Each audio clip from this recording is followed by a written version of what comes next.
Commander Vexthor stood on the bridge of his warship and stared at the human vessel, floating in the darkness of space.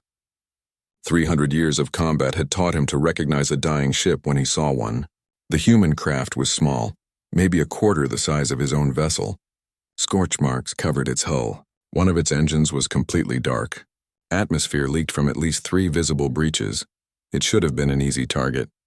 Vexthor had destroyed hundreds of ships in his long career. The Krillian Empire did not tolerate weakness, and these humans were clearly weak. Their technology was primitive. Their weapons were outdated.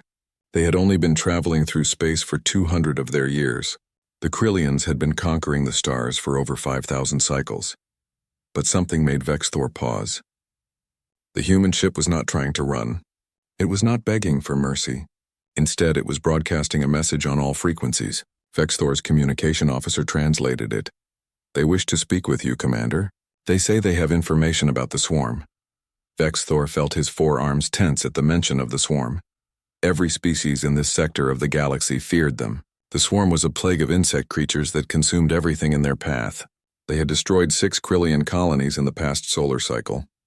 Just last month, they had overrun Outpost Meridian, killing 15,000 of his fellow soldiers in less than 4 hours.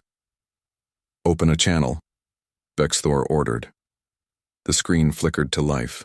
A human male appeared, sitting in what looked like a damaged command chair. He wore a simple gray uniform with no decorations. His face was covered in small cuts, and dried blood marked his forehead. Behind him, Vexthor could see other humans moving around trying to repair damaged equipment. "I'm Captain Jake Morrison of the Defiant Hope," the human said. His voice was calm, almost casual. "Thanks for not shooting us immediately. That's a good start." Vexthor was surprised by the human's tone. Most species showed fear when facing a Krillian warship. This human spoke as if they were having a normal conversation. "You mentioned the swarm," Vexthor said. "Speak quickly, human. My patience is limited." Jake nodded. "Fair enough. We've been tracking swarm movements for the past 6 months. We know where 3 of their hive clusters are located. We know their supply routes. We know when they plan to hit your colony on Theta Prime." Vexthor leaned forward. "How do you know this?" "Because we've been fighting them longer than you have," Jake said. "They wiped out our mining colonies in the Outer Rim 2 years ago. Killed about 30,000 people. We've been studying them ever since, learning their patterns, finding their weaknesses." "And why would you share this information with us?" Vexthor asked. "The Krillian Empire and humanity are not allies." "No, we're not," Jake agreed. "But we're not enemies either. And right now, the swarm is everyone's problem. They're heading toward the core systems. If they're not stopped, they'll consume everything. Your worlds, our worlds, everyone's worlds." Vexthor studied the human carefully. Jake Morrison did not look like a great warrior. He looked tired. His ship was falling apart, but there was something in his eyes that Vexthor recognized. It was the look of someone who had seen too much death and refused to see more. "What do you propose?" Vexthor asked. "A temporary alliance," Jake said. "You have the firepower. We have the intelligence. Together, we might be able to slow the swarm down, maybe even stop them." It was madness. Vexthor knew that. The Krillian High Command would be furious if they learned he was working with humans, but the thought of losing more colonies, more soldiers, more lives to the swarm made his decision easier. "Very well," Vexthor said. "Dock with my ship. We will discuss the details." 2 hours later, Vexthor met the human crew in one of his ship's conference rooms. Jake Morrison brought 6 officers with him. First Officer Ben Carter was a tall man with dark skin and serious eyes. He carried himself like a soldier. Chief Engineer Lisa Hayes was smaller, with red hair pulled back in a tight knot. She kept looking around at the Krillian technology with obvious interest. Tactical Officer Ryan Brooks looked like he had not slept in days. His uniform was stained with grease and what might have been blood. Medical Officer Amy Chen carried a bag full of supplies. Communications Officer Kate Palmer walked with a slight limp. Pilot Dan Hughes stayed quiet, but his eyes missed nothing. Supply Officer Greg Stone completed the group, his fingers constantly moving as if counting invisible items. Vexthor spread out a holographic map of the sector. "Show me what you know." For the next 3 hours, the humans explained everything they had learned about the swarm, their hive structure, their breeding cycles, their feeding patterns, the way they communicated through pheromones. the fact that they could not function well in extreme cold. Vexthor was impressed despite himself. These humans had done more research in 2 years than the Krillian Empire had done in 5. They had lost people gathering this information. Lisa mentioned it casually when discussing a failed reconnaissance mission that had cost them 20 crew members. We learned that swarm scouts can detect engine heat from 3 light-years away, she said. Cost us the Iron Heart and everyone on board, but at least we know now. She said it the way someone might mention a broken tool. No emotion, no ceremony, just a fact that needed to be stated. Vexthor found this disturbing. In Krillian culture, the dead were honored with long ceremonies. Songs were sung, names were carved in stone, but these humans spoke of their fallen as if discussing statistics. You do not mourn your dead? He asked. Jake looked up from the holographic map. We mourn them, but we don't have time for long ceremonies, Commander. The swarm doesn't wait. Our friends died so we could learn something useful. The best way to honor them is to use that knowledge to save others. That is a cold way to view death, Vexthor said. Maybe, Ben said quietly, but it's the only way we know how to survive. They planned their first mission for the following day. A swarm supply line ran through an asteroid field near the border. If they could cut it, they would slow the swarm advance by several weeks. It was dangerous. They would be outnumbered, but it was necessary. As the humans prepared to return to their ship for repairs, Vexthor noticed something else that puzzled him. They were joking with each other. Ryan made a comment about the Krillian ship's food being better than their own rations. Kate laughed and said anything was better than the protein paste they had been eating for 3 months. Amy complained about having to recalibrate all her medical equipment for the 3rd time that week.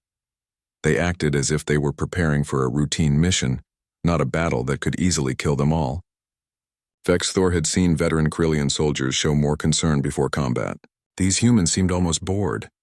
Do your people not fear death? Vexthor asked Jake as they walked to the docking bay. Jake stopped and thought about the question for a moment. We fear it, he said finally. But we've learned that fear doesn't help.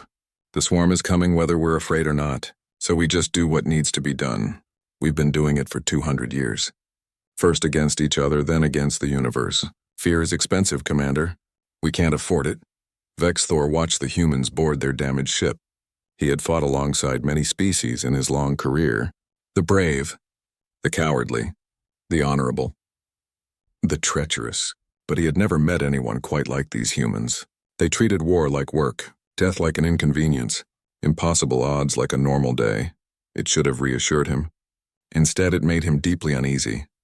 He could not shake the feeling that he had just allied himself with something far more dangerous than the swarm. Not because humans were strong or clever or well-armed, but because they seemed to have forgotten how to quit. The joint task force departed the next morning. Vexthor did not know it yet, but everything he understood about courage, honor, and war was about to change. The humans would teach him a lesson that would echo through the Krillian Empire for generations. They would teach him what it meant to endure. The first mission went better than Vexthor expected. The joint task force hit the swarm supply line hard and fast. They destroyed 3 cargo vessels and damaged a 4th before retreating. No casualties on either side. A clean victory. But it was the second mission that made Vexthor start to question what kind of species he was dealing with. They were hitting a swarm forward base on a dead moon. Intelligence suggested 30 swarm warriors guarding a fuel depot. The plan was simple. The Krillian shock troops would breach the main entrance while the humans secured the secondary exits to prevent escape. The intelligence was wrong. There were not 30 swarm warriors. There were 300. Vexthor watched his tactical display in horror as the numbers updated. His warriors were trained and experienced, but they were being pushed back. The swarm poured out of the facility like a tide of chittering death. Mandibles snapped. Acid sprayed. 2 Krillian soldiers went down in the first 30 seconds. Human forces retreat to the landing zone. Vexthor commanded. This fight is lost. Negative, Commander. Jake's voice came back calm and steady. We're in position at the secondary exits. The swarm is trying to flank your position. We've got them boxed in. There are too many, Vexthor insisted. Withdraw before you are overrun. Can't do that, Commander. If we pull back, they'll surround your people. Just hold your position. We'll handle our side. Vexthor wanted to argue, but his warriors needed his attention. He coordinated the defense, pulling his soldiers into a tighter formation. They built a wall of plasma fire that cut down swarm warriors by the dozens. But more kept coming. Then he checked the tactical display showing the human positions. What he saw made no sense. The humans were not defending.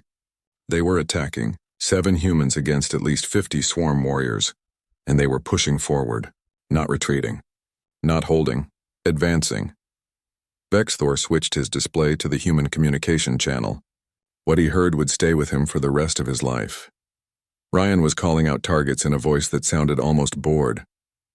3 on your left, Ben. Lisa, watch the high ground. Kate, I need covering fire in about 5 seconds. On it, Kate replied. Then there was the sound of weapons fire. A lot of weapons fire. Greg, we're low on charges for the plasma rifles, Lisa called out. I know, Greg answered. Conserving what we have.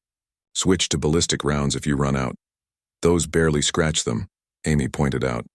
Better than throwing rocks, Greg shot back. They were having a normal conversation, in the middle of combat. While fighting creatures that had terrified the galaxy for decades, Vexthor listened in stunned silence as the humans coordinated their attack with the casual efficiency of workers on an assembly line. Then something happened that made Vexthor's blood run cold. Kate made a small sound of pain. Her video feed showed a swarm warrior's mandible had caught her left arm. The limb was severed cleanly just below the elbow. Vexthor expected screaming. Panic. A warrior falling back to receive medical aid. Instead, Kate picked up a piece of metal debris with her remaining hand and heated it with her plasma torch until it glowed orange. Then she pressed it against her own wound. The smell of burning flesh came through clearly on the audio feed. Kate made a small grunt but did not scream. She injected herself with something from a medical kit on her belt. Then she picked up her weapon with her good hand and continued firing. Kate's hit, Ben reported. His voice held no more emotion than if he was reporting the weather. She's still combat effective. Good, Jake replied from somewhere else in the facility. Amy, get to her position when you have a chance. Field dressing only. We need her on comms. Understood, Amy said. They kept fighting. Kate kept working her communication equipment with one hand. She directed fire. She called out enemy positions. She did her job as if nothing had happened. Vexthor watched in disbelief as the humans slowly, methodically pushed the swarm back. 20 minutes later, the swarm broke. The survivors fled into the depths of the moon's cave systems. The fuel depot was secured. Vexthor's warriors had lost 3 soldiers. The humans had lost none, though Kate would obviously need serious medical attention. Vexthor found the human team in what was left of the depot's loading bay. Kate was sitting on a crate while Amy worked on her arm. The medical officer had already attached some kind of temporary prosthetic. Kate was testing it, making the mechanical fingers open and close. This will do until we get back to the ship, Amy said. Then we'll fit you with something better. How long until I can use it for real work? Kate asked. 72 hours, maybe less. Good, I hate being useless. Vexthor approached them slowly.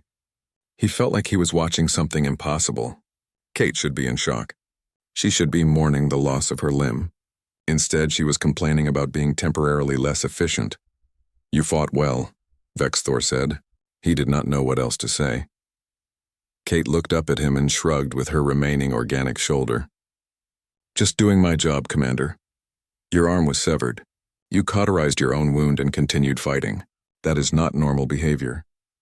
Maybe not for your people, Kate said, but it's pretty standard for us. Amy's got 3 artificial organs. Dan lost both legs below the knee 4 years ago. Greg's got a metal plate in his skull. We've all got parts that don't work anymore. You just adapt and keep going. Vexthor looked around at the other humans. They were checking their weapons, reloading, treating minor injuries. They moved with practiced efficiency. No celebration. No relief at having survived. Just tired people doing necessary work. I don't understand your species, Vexthor admitted. Ben walked over, drinking something from a metal container. What's not to understand, Commander? We fight. We get hurt, we heal. We fight again. It's just what we do. But you show no fear. No hesitation. You treat battle as if it were routine labor. It is routine labor, Ben said. We've been at war with something for most of human history. Either each other or the environment or disease or aliens. War is just another problem to solve. You analyze it. You find the weak points. You apply force. You move on to the next problem. The third mission was at a mining colony. The swarm had attacked 3 days earlier. The colony's distress signal suggested survivors trapped in the lower levels. It was supposed to be a rescue operation. Search for survivors, evacuate them, destroy the swarm presence. They found the survivors. 43 humans and 20 Krillian miners huddled in a sealed vault 3 levels below the surface. But they also found swarm warriors. Hundreds of them. They had turned the mining facility into a nest. The evacuation was chaos. Vexthor's warriors formed a defensive line while the humans moved the survivors to the transport ships. The swarm attacked in waves. The defense held but barely. Vexthor lost 7 warriors in the first 10 minutes. Then the main tunnel collapsed. An explosion. Either from swarm acid or damaged mining equipment. It did not matter which. What mattered was that the only way out was now blocked. They were trapped with the swarm closing in from 3 directions. Vexthor felt the first touch of real fear. This was how it ended, buried alive in a human mining colony, torn apart by creatures that would not even remember his name. He prepared to die as a warrior should, weapon in hand, facing his enemy. That's when he heard Jake's voice over the communication channel. Okay, this is not ideal, but we've been in worse situations. Ben, take a team and find another way out. There's always another way out. Lisa, can we blow a hole through the ceiling? Maybe, Lisa said, studying her scanner. The rock layer is thin here. If we use all our remaining explosives, we might punch through. Might also bring the whole level down on our heads. What are the odds? 60-40. Maybe 50-50. I'll take those odds, Jake said. Set the charges. Everyone else, keep the swarm busy for 10 minutes. Vexthor could not believe what he was hearing. The humans were not preparing to die honorably. They were making plans, finding solutions, treating certain death as merely another problem requiring another solution. Captain Morrison, Vexthor said, even if we break through the ceiling, we will still be under attack. The swarm will follow us. Yeah, probably, Jake agreed. So we'll fight while climbing. Dan, you're our best pilot. Get one of the transport ships positioned above our breakthrough point. Everyone else, we're going to have about 90 seconds between the explosion and the swarm catching up to us. That means we climb fast, shoot straight, and don't look down. What if the explosion doesn't work? One of the Krillian warriors asked. Ryan answered that question. Then we're already dead, so it won't matter much, will it? He said it with the same tone someone might use to discuss a broken piece of equipment. No fear, no anger. Just a statement of fact. Lisa set the charges.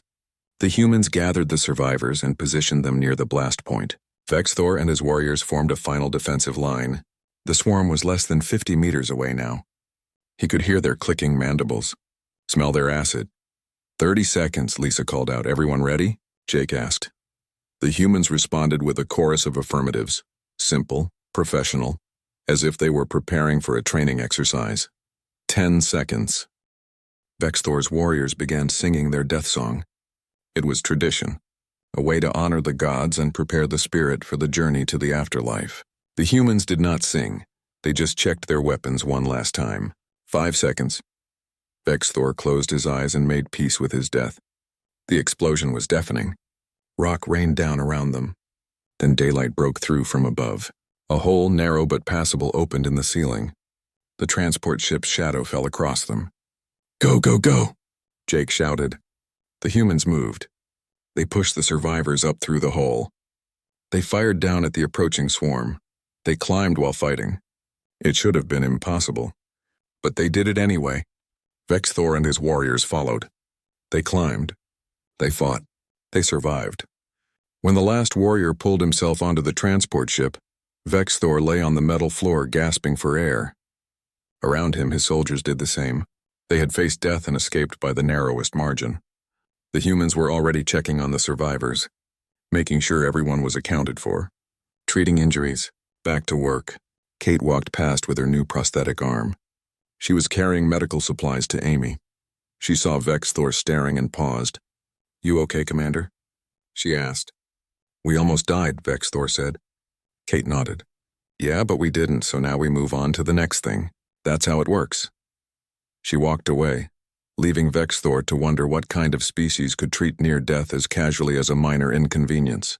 He was beginning to realize that the answer might be more terrifying than the swarm itself. Station Xerxes was supposed to be a simple operation.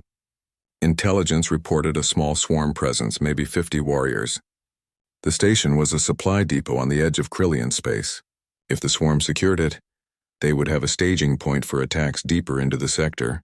The mission was to clear them out and destroy their ability to use the station. Vexthor brought 200 Krillian warriors. Jake brought his entire crew of 70 humans. It should have been more than enough force for 50 swarm warriors.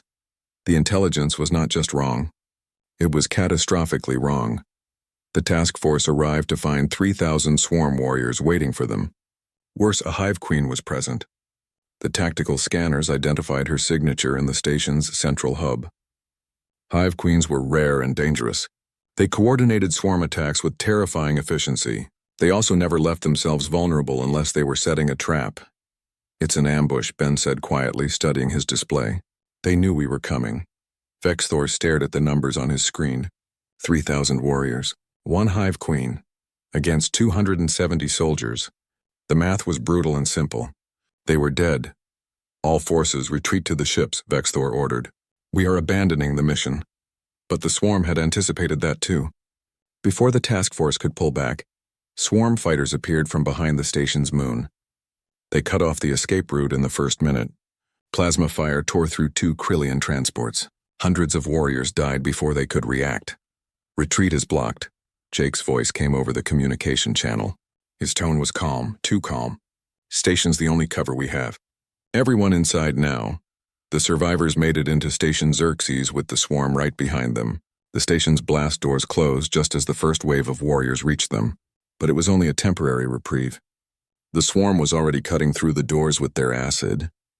Vexthor estimated they had maybe 10 minutes before the doors failed. He gathered his remaining warriors in the station's main operations center. 143 Krillians had made it inside. All 70 humans had survived the initial assault. 213 soldiers against 3,000 swarm warriors, and they were trapped. Vexthor began to pray. In the Krillian faith, a warrior's death was sacred. The prayer prepared the soul for the journey to the afterlife. It was important to die with honor, facing the enemy, weapon in hand. He asked his warriors to join him in the prayer. The humans, however, were not praying. They were arguing. "We could overload the cooling system," Ben said, working at a damaged console. His fingers moved quickly across the controls. "Create a cascade that takes out the main power core. The explosion would kill the Hive Queen and most of the warriors around her." "That would also kill us," Ryan pointed out. He was setting up defensive positions at the main entrance, his voice completely level. "Yeah, I know, but better than letting the swarm have this station. If they get a foothold here, they'll use it to launch attacks on the core colonies. Millions of people die." Jake walked over to look at Ben's work. "How long would we have?" 4 minutes from ignition to explosion. Maybe 5 if we're lucky.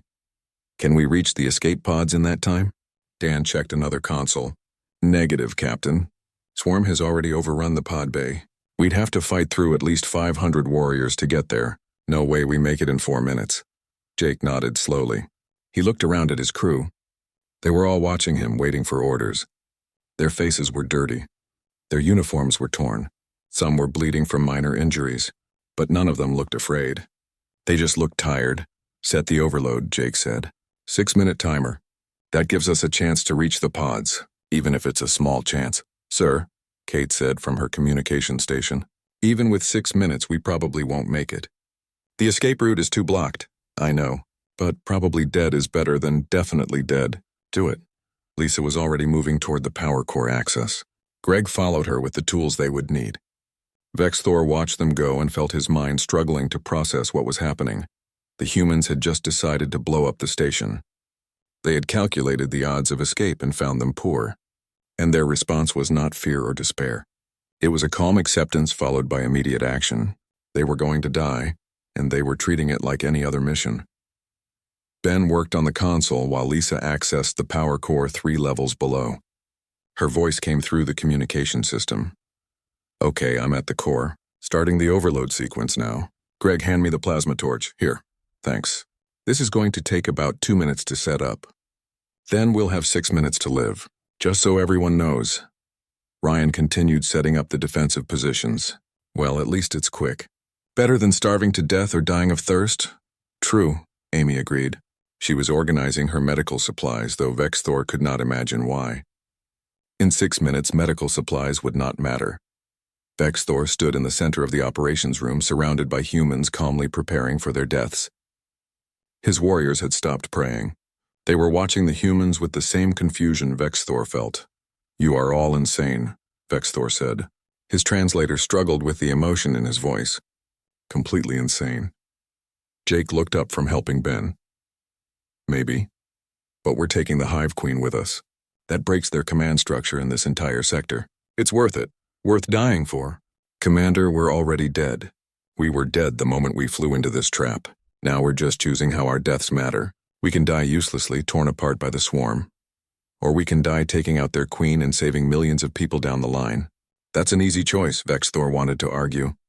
He wanted to explain that death should mean something more than just tactics and numbers.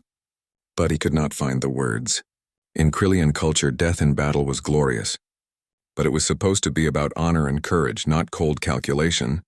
The blast doors began to fail. Swarm acid ate through the metal. Claws scraped at the widening holes. The sound was like nothing Vexthor had ever heard. The sound of death, patient and inevitable. "Overload set," Lisa reported. 6 minutes starting now. Jake checked his weapon. "All forces, defensive positions." "We hold them here for 6 minutes. Then it's over." The swarm broke through. They poured into the operations center like a flood. The Krillian warriors met them with plasma fire and hand weapons. The humans fought alongside them. The room became chaos. The smell of acid, the sound of mandibles clicking, the flash of weapons. Vexthor fought with everything he had. He cut down swarm warriors with his forearms. Beside him, his soldiers did the same. They sang their battle hymns. They called out to their gods. The humans did not sing, they just fought. Efficiently, professionally, like it was their job. 5 minutes left. A swarm warrior got past Vexthor's guard. Its mandibles closed around one of his arms. The pain was incredible. He heard the bones break, but before the creature could press its advantage, Amy shot it at point-blank range. "You're welcome," she said, then moved on to the next target. 4 minutes left. Ryan ran out of plasma charges. He switched to ballistic weapons. When those ran out, he picked up a piece of debris and used it as a club. His face showed no fear, no rage. Just concentration. 3 minutes left. "Well," Kate said over the communication channel. Her prosthetic arm was sparking where a swarm warrior had damaged it. "This is not how I planned to spend my Tuesday." Several humans actually laughed. With death seconds away, they were making jokes. "Last Tuesday was worse," Dan said. He was using a fire extinguisher as a weapon. "Remember? When we had to evacuate the mining outpost and the transport broke down. At least this Tuesday we're taking the bastards with us." "Fair point," Kate agreed. 2 minutes left. Vexthor heard those words and something broke inside his mind. Not from fear. From sheer incomprehension. These humans were about to die. They knew it. They accepted it. And they were comparing it to other bad days. As if dying was just another inconvenience. Another Tuesday. "You're calling this just another Tuesday?" Vexthor shouted over the sound of battle. "We are about to die." Ryan shot a swarm warrior that was trying to flank them. "Yeah, but we die every Tuesday, Commander. Sometimes literally, usually metaphorically. You just get used to it." "How can you get used to death?" "Practice," Ryan said simply. 1 minute left. The swarm was overwhelming them. Too many warriors. Not enough ammunition. Not enough time. Vexthor could see the tactical display through the smoke and chaos. They had killed hundreds of swarm warriors, but hundreds more remained. And the Hive Queen was still alive in the central hub. Jake was at a console, his fingers moving fast. "Kate, long-range transmitter." "Do we have it?" "Barely. It's damaged but functional." "Send a message. All human frequencies. Tell them Station Xerxes is lost. Tell them the Hive Queen is confirmed destroyed. Tell them the swarm offensive capability in this sector is broken." "Sir, the Queen isn't dead yet." "She will be in 50 seconds. Send the message." Kate sent the message. Her voice was steady, professional. "This is defiant hope to any human vessels in range. Station Xerxes is lost. Hive Queen confirmed destroyed. Repeat, Hive Queen destroyed. The swarm offensive capability in this sector is broken. This is our final report. Humanity endures. 30 seconds left." Vexthor found himself standing back to back with Jake. They were both out of ammunition. Both holding improvised weapons.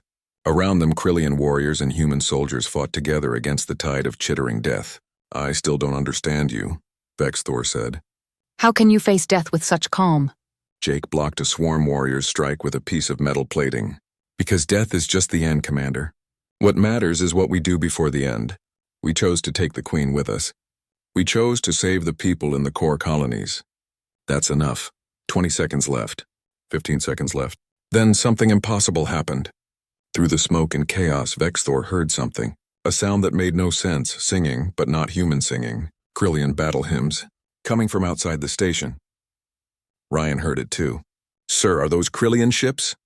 Jake looked at the tactical display. His eyes widened. Cancel the overload. Lisa, abort the sequence. What, why? Because we're not alone anymore. Through the station's damaged windows, Vexthor saw them. Krillian warships. Dozens of them. They had heard the battle, heard the humans' message, and instead of retreating to safety, they had turned around. They were coming back, charging into impossible odds because the humans had shown them that impossible odds were just another problem to solve. The Krillian fleet opened fire on the swarm fighters. Boarding parties launched toward the station. Reinforcements were coming. 5 seconds left on the overload. Lisa, abort now, Jake shouted. I'm trying. The sequence is locked. Try harder. 3 seconds. 2 seconds. 1 second. Lisa's voice calmed despite everything. Got it. Overload canceled. The power core did not explode. The station did not disintegrate. The task force did not die. Instead, they kept fighting. But now they had help. Krillian warriors poured into the station from multiple entry points. The swarm found itself trapped between two forces. The battle turned. It took another hour, but they won. The Hive Queen was killed. The swarm warriors were destroyed or scattered. Station Xerxes was secured. Vexthor sat on the floor of the operations center, surrounded by the dead and dying. His warriors were singing songs of victory. The humans were doing what humans did, checking their equipment, treating the wounded. Moving on to the next task. Kate walked past him with her damaged prosthetic arm hanging uselessly at her side. She saw him sitting there and paused. You okay, Commander? We almost died, Vexthor said. We were seconds away from death.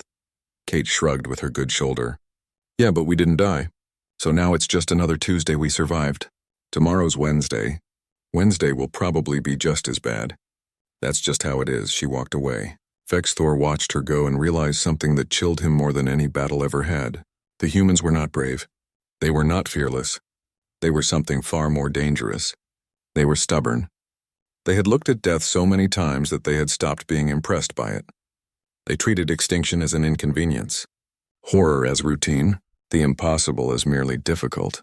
And that, Vexthor understood, was why humanity would outlast them all.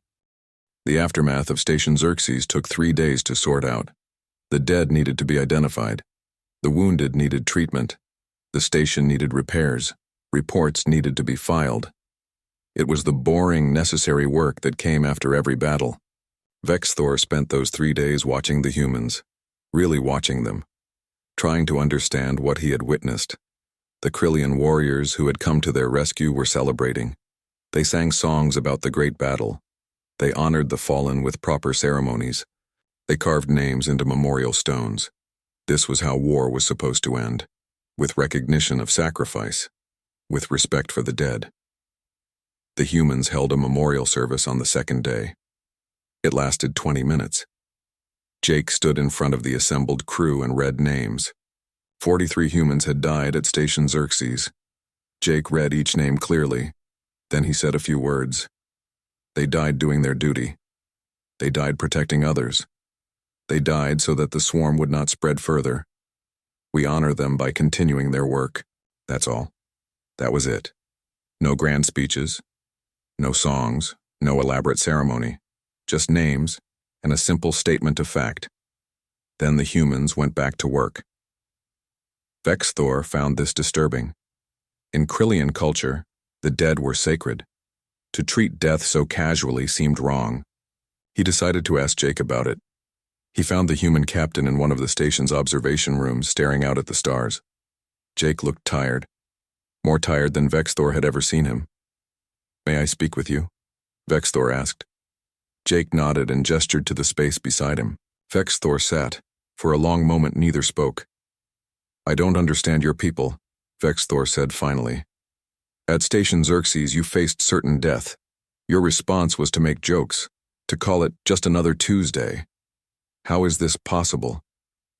Jake was quiet for a while. When he spoke, his voice was different, softer, more tired. It's not that we don't care, Commander, it's that we've learned caring too much will break you. And if you break, you can't do your job.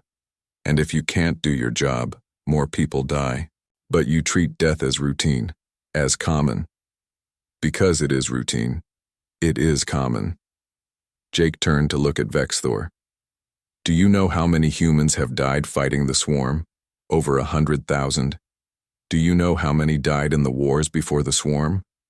Millions. Billions if you count all of human history. Death is the most routine thing in the universe, Commander. Everyone dies. Everything dies. The only question is whether your death means something. So you make jokes? You call massacres Tuesday?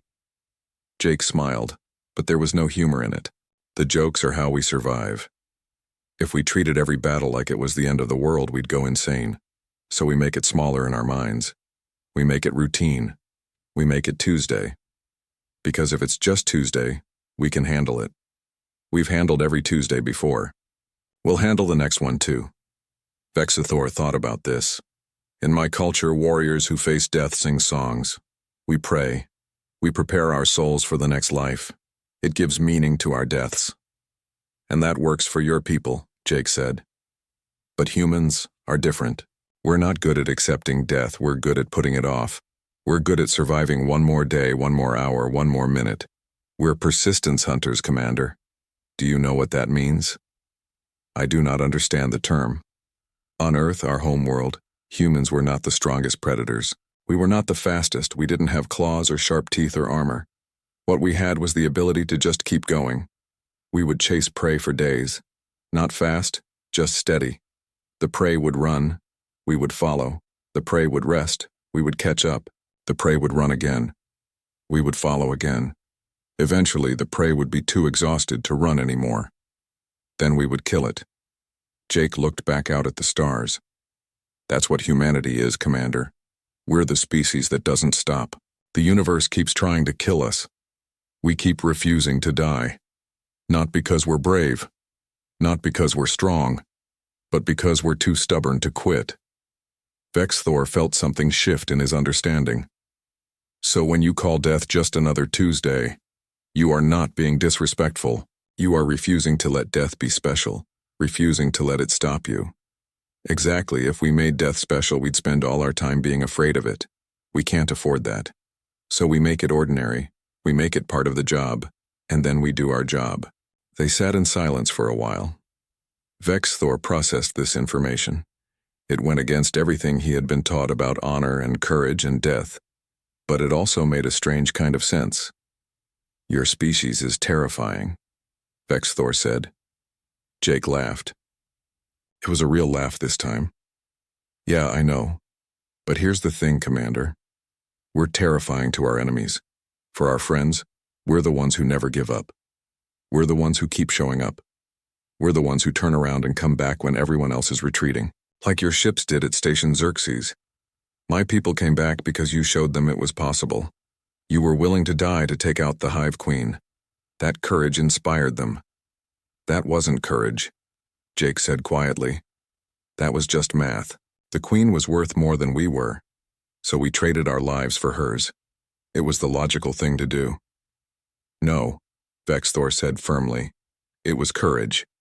Your species simply does not recognize it as such because you do it so often. Over the next week, Vexthor made a point of spending time with the human crew. He wanted to understand them better. Each conversation revealed something new about humanity. He spoke with Lisa in the engine room. She was repairing one of the power cores damaged in the battle. Her hands moved with practiced efficiency. Do you not fear death when you go into battle? Vexthor asked. Lisa looked up from her work. Sure, I'm afraid. But fear doesn't fix engines, fear doesn't win battles. So I put the fear aside and do what needs to be done. The fear is still there, but it's not in charge. How did you learn this? Practice. Lots and lots of practice. I've been in 37 combat situations in the past 2 years. You learn to function while afraid, or you die. Simple as that. He spoke with Ryan in the armory. The tactical officer was cleaning weapons and taking inventory of ammunition. You always look tired, Vexthor observed. Ryan nodded. Yeah, I don't sleep much. Nightmares mostly. Every person I couldn't save, every shot I missed, every tactical mistake. They all come back when I close my eyes. Does this not affect your performance? It does. I'm slower than I used to be. My aim isn't as good, but I'm still functional, still effective enough. And effective enough is all we need.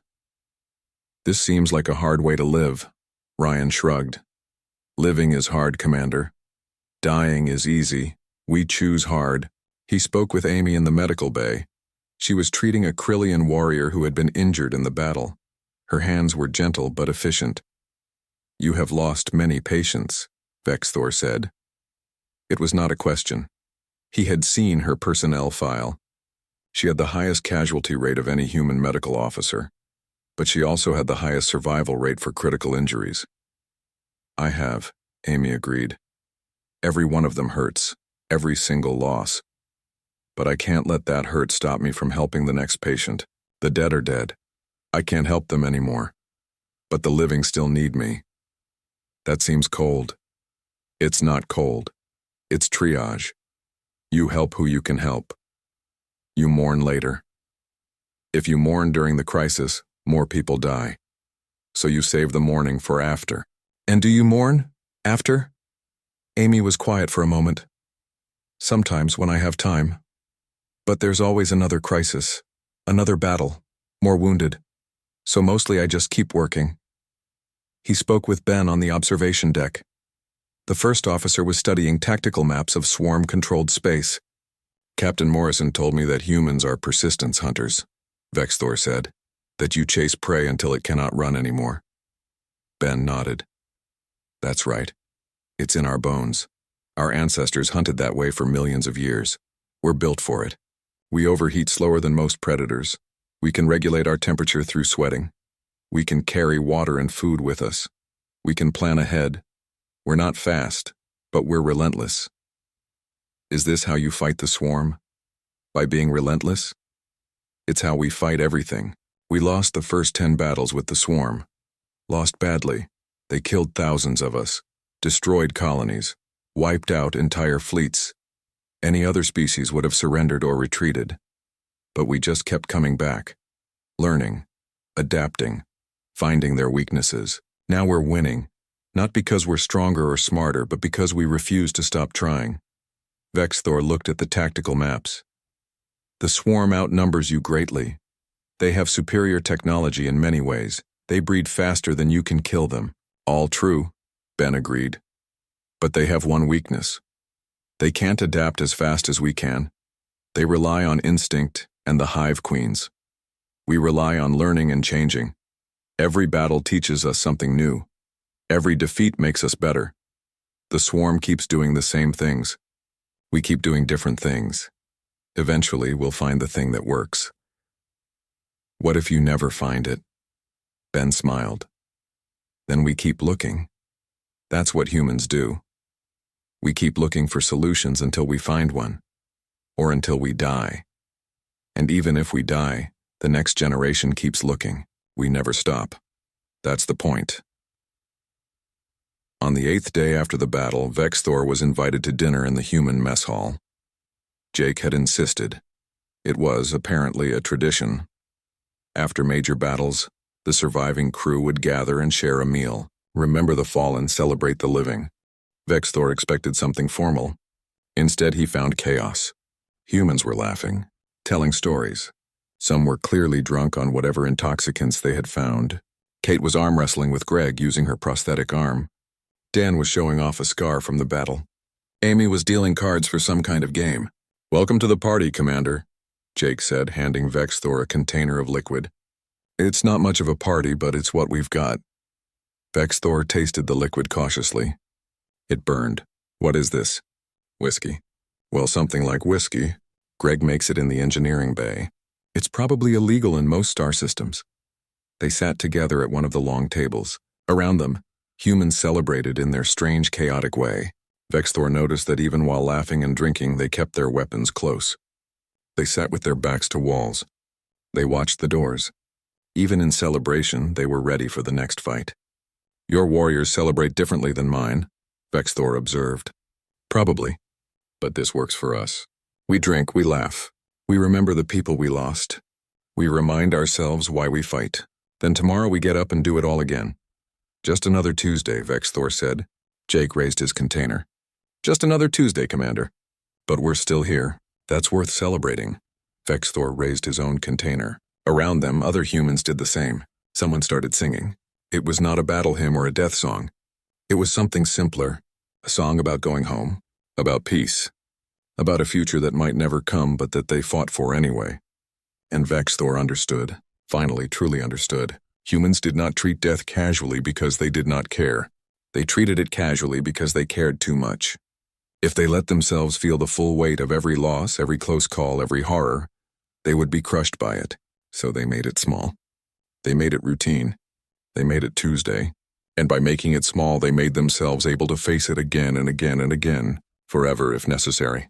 The humans were not fearless. They were not particularly strong. They were not more intelligent than other species. But they had one trait that no other species possessed in such abundance. They had the ability to look at certain death and say, not today, and then come back tomorrow and say it again. And the day after that, and the day after that, for as long as it took, for as long as they drew breath. For as long as there was even the smallest chance of survival. They were persistence made flesh, stubbornness given form. The universe kept trying to kill them, and they kept declining the invitation. It was, Vexthor realized, the most terrifying thing he had ever encountered. And he was profoundly grateful they were on his side. 3 months after Station Xerxes, the war against the swarm reached a turning point.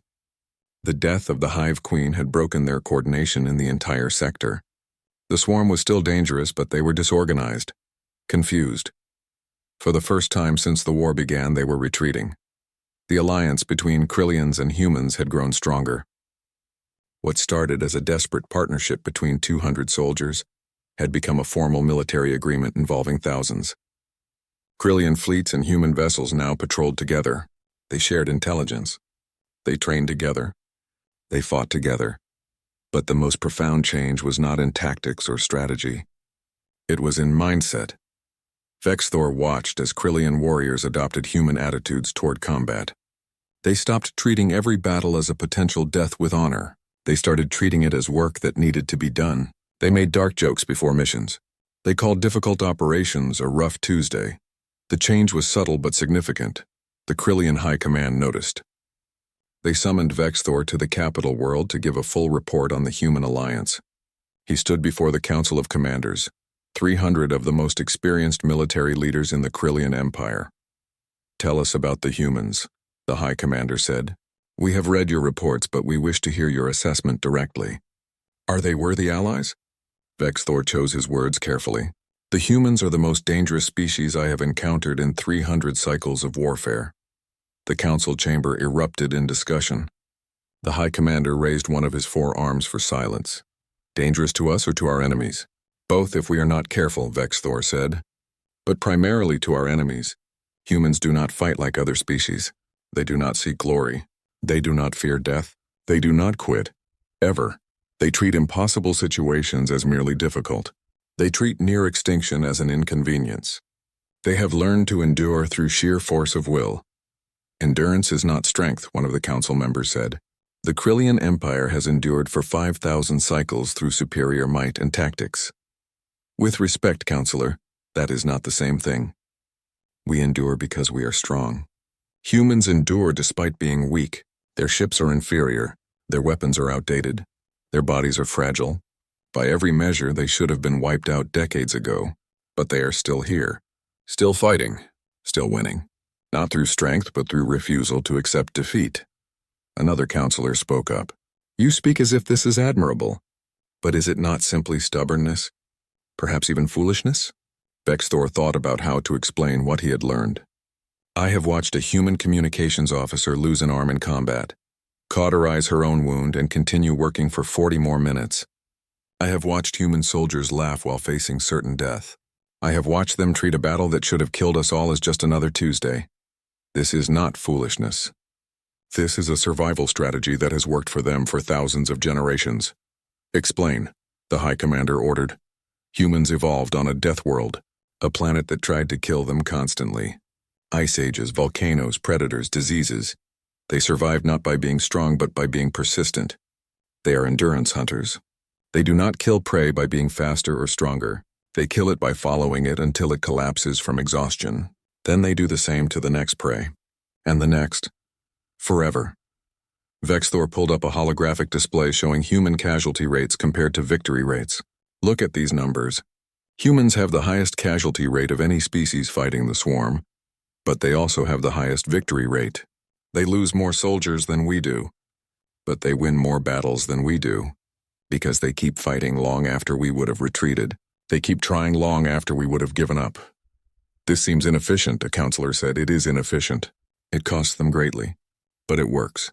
And that is all that matters to them. Results, not glory, not honor. Just results. The High Commander leaned forward. Do you recommend we continue this alliance? I recommend we make it permanent, Vexthor said. And I recommend we learn from them.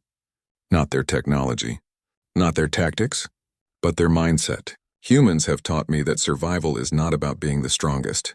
It is about being the last one standing. And humans are very, very good at being the last one standing. The council debated for hours. In the end, they voted to formalize the alliance. The Krillian Empire and humanity would be partners in the war against the swarm, and in any future conflicts that might arise. Vexthor returned to his ship to find a message waiting from Jake, the Defiant. Hope was being recalled to human space for repairs and resupply. They would be gone for several months, but Jake wanted to say goodbye in person. They met on Station Xerxes, which had been fully repaired and was now a major hub for joint operations. The station was busy with traffic. Krillian soldiers and human crews worked side by side. The difference between the two species was obvious, but the cooperation was real. Jake looked better than he had 3 months ago. Less tired. The cuts on his face had healed, leaving small scars. He had gained some weight. The Defiant Hope's crew had been given leave after Station Xerxes, and the rest had done them good. Heading home? Vexthor asked. For a while. We need major repairs. The ship is held together by spare parts and prayer at this point. Plus, the crew needs rest. Real rest, not just a few days between battles. Will you return? Jake smiled. Of course. The swarm is still out there, and there's always another Tuesday waiting for us. They walked through the station together. Vexthor wanted to ask something, but he was not sure how to phrase it. What is it, Commander? Jake asked. You've got that look you get when you're thinking too hard. I have written my report to the High Command. I told them that humanity should be approached as allies, not enemies. That your species is more dangerous than the swarm in many ways. That you will outlast us all. That's quite a recommendation. It is the truth, but I find myself wondering about something. You treat death casually. You turn horror into routine. You endure when others would break. But what happens when the wars end? What happens when there is peace?